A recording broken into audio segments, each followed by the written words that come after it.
జ్యోతి, ఓ ఉన్నావా? రా అక్క. ఏం లేదమ్మా, నీతో కొంచెం మాట్లాడదామని వచ్చాను. అవునా? దేని గురించి? ఏముందమ్మా, అత్తమ్మ గురించి మాట్లాడదామని వచ్చాను.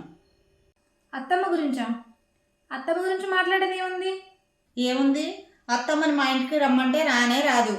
మరి నువ్వు నీ పిల్లలే గుర్తొస్తారు ఆమెకి. మీరు ఏం మందు పెట్టారో ఏమో. ఏంటక్క అట్లా మాట్లాడుతావు? ఆమె ఎందుకు రానంటది? వస్తుంది. అయినా మంచి చూసుకుంటే ఎవరెందుకు ఉండరు? మందు పెట్టుడు గిందు పెట్టుడు మాకు చేత కాదమ్మా. అయినా సడన్గా నీకు అత్తమ్మ అంటే అంత ప్రేమ ఎందుకు వచ్చిందో? అదేంటే అట్లంటావు? అత్తమ్మ అంటే నాకు ప్రేమ లేదా ఏంది? గుర్తు రాకుండా ఎలా ఉంటుంది? ఆ, ఉంది ఉంది. ఓహో, ఇప్పుడు అర్థమైంది.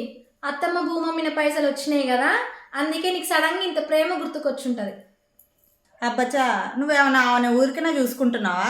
నీ పిల్లగాలు చాకరీ చేయడానికే కదా ఆమె నువ్వు ప్రేమతో చూసుకునేది.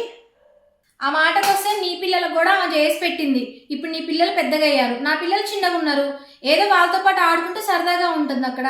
దానికి ప్రేమకి అసలు సంబంధం ఏముంది? ఎందుకలా మాట్లాడతావు అక్క? అవునవునమ్మా, ఎవరిని ఎక్కువ ప్రేమగా చూసుకుంటుందో అర్థమవుతూనే ఉంది. ఏంటక్క ఎందుకు అట్లా మాట్లాడతావు? అయినా నేను నా పిల్లలు చూసుకున్నా చూసుకోకపోయినా నేను అత్తమ్మను ప్రేమగా చూసుకుంటా. ఎందుకంటే ఆమె నా భర్తకు తల్లి. ఆ బాధ్యత నాకుంది. అవునవును, ఈ మాటలకి ఏం తక్కువ లేదు. ఈ మాటలు చెప్పేగా అందరిని బుట్టలో పడేసుకుంటున్నావు.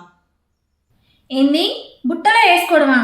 దాన్ని బుట్టలో వేసుకోవడం అనరే, ప్రేమగా చూసుకోవడం అంటారు. మనం ఎవరినైనా ప్రేమగా చూసుకొని ప్రేమగా మాట్లాడితే వాళ్ళు కూడా మనతో అలాగే ఉంటారు. నువ్వు అత్తమ్మని ఎట్లా చూసుకుంటావు మాకు తెలియదా ఏంది?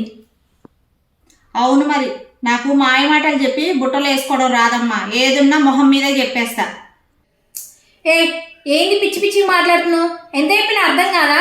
దాన్ని మాయలో వేసుకోవడం బుట్టలో వేసుకోవడం అని అనరే. ప్రేమగా చూసుకో, వీలైతే చేతనైతే అప్పుడు ఆమె వస్తుంది. ఇక నువ్వు వెళ్ళొచ్చు.